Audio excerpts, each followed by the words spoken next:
Hello, everyone, and welcome back to today's episode of Young and Visionary with me, Esnat Suleiman. I'm so glad that you could join me today.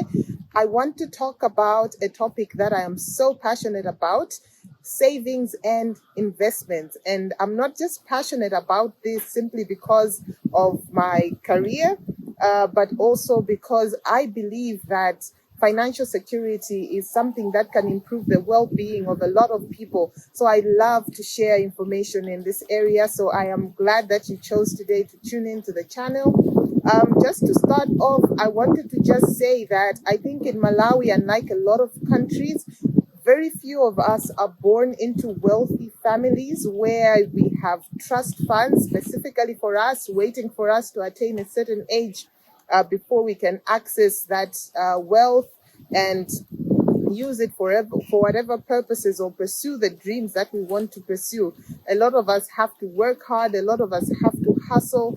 And because of that, I feel that it's so important for me to talk about savings and investments, because I believe that if everyone were to start saving, everyone were to start investing, we would be a wealthier country, a wealthier people than we are actually at the moment.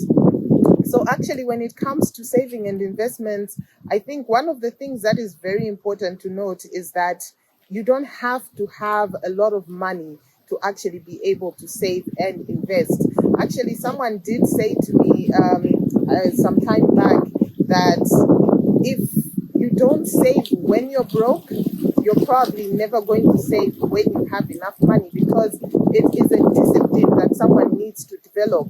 And we have seen this happening, and I'm sure you know some people who have been financially well-to-do, but somehow in their life they move from one end of the spectrum to the other end of the spectrum.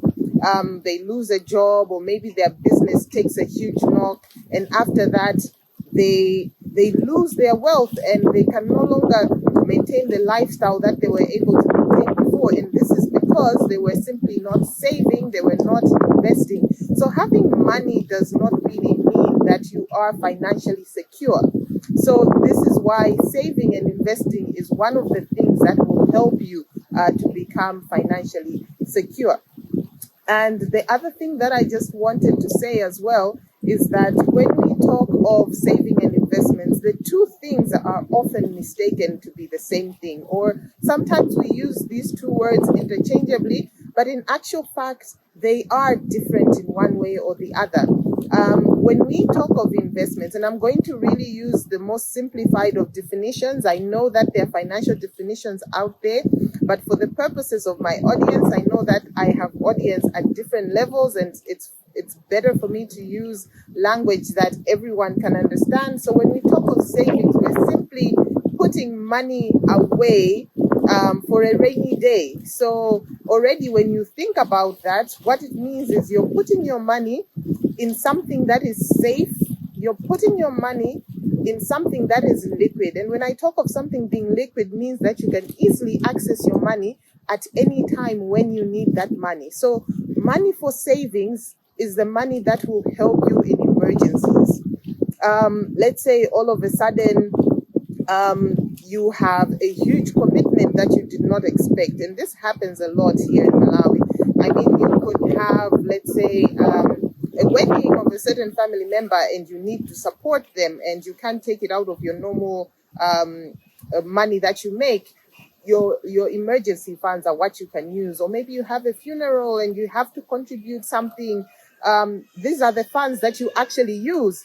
So I do encourage you to save. Now, moving on to investments. Investing is a little different from saving, because now when we talk of investments, it's not simply about putting your money away. It's actually making sure that that money is growing. So where you're able to make your money work for you. I love this term. I love this term because there's this notion that everyone should have more than one line of income. And most of the times when we hear that, we think of, okay, I have a job. I also need to get another business rolling. But you'll agree with me that not everyone has the luxury and the time to be able to have a full-time job and at the same time also be able to run a business successfully. And that puts a lot of stress on a lot of people, because they feel like, oh my goodness, how can I get two lines of income going? But when you start to invest, you create your second line of income, because you will be busy in your office, and your money will be working for you. So when we talk of investments, we're talking about growing the money that you have put aside. So there are various instruments, and these are things that I will be talking about in the episodes to come, about where can you save your money, where can you invest your money. And I just also wanted to make this reference, I think, to some of us who are Christians. If you've read the Bible, we all know the story of the talents. And this is just a pure depiction of the concept of saving and investing, because there were those who came back with double, maybe 3 times what they were given. But there was this one person who decided to take the talents that he was given, and he dug them in the ground, put them there, because he was afraid of losing money, because what he had said is that he was so afraid of his employer that if he lost any of the money, he would be in trouble. So he decided to dig under the ground and put it there. And then when the time came, he took that exact same amount of money and gave it to his employer. And his employer was so unhappy with him, because he said, even if you had just taken my money and put it in a bank account, it would have earned a little interest and I would have been able to benefit. So even when we talk of saving, I don't want you to take money and put it under your pillow, because under your pillow, it's not the best way to save. I want to share with you areas where we can save our money in a way that benefits us. And I just want to talk about something. I'll talk more about this later. But ideally, people like to question, how much should I save? How much should I invest? I'll go into all of that. But one important thing that I wanted to point out is, if you look at the Pensions Act, I don't know if this has changed, but in the original one, if you lost your job, you could only access your pension money after 6 months of being unemployed. Already, that tells you how much you need to save. So when you look at yourself, what is your monthly budget? You need to save enough money to last 6 months at a minimum. So those are just savings. Your savings, the target should be 6 months worth of your monthly expenditures. 6 months worth of your monthly expenditures. Yes. So those are the things that we need to be thinking about. Those are the dynamics, some of the things that I'll be unpacking in future episodes. But I hope that for today, I've been able to ably differentiate savings and investments, but also just to motivate you as to why you should be thinking of saving, why you should be investing. Even for those in business, I've heard a lot of people who are in business who do not like to hear about investing, because when we talk of the financial investments, they feel the return is not as good as the money they are making in the business. But then one thing is, when we talk of diversifying your income source, your business, something could go wrong with your business and you could lose everything. Or you could reach a point where you can no longer actively run your business.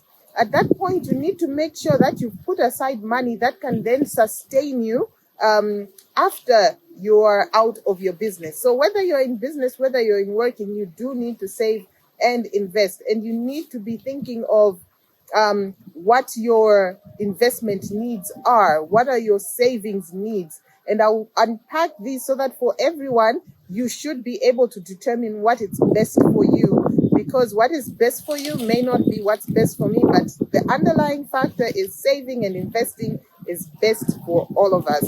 So I hope you enjoyed today's talk on the difference between savings and investments, and I hope that you tune in hopefully in 2 weeks' time, where I will start to talk about the different areas where we can save or invest.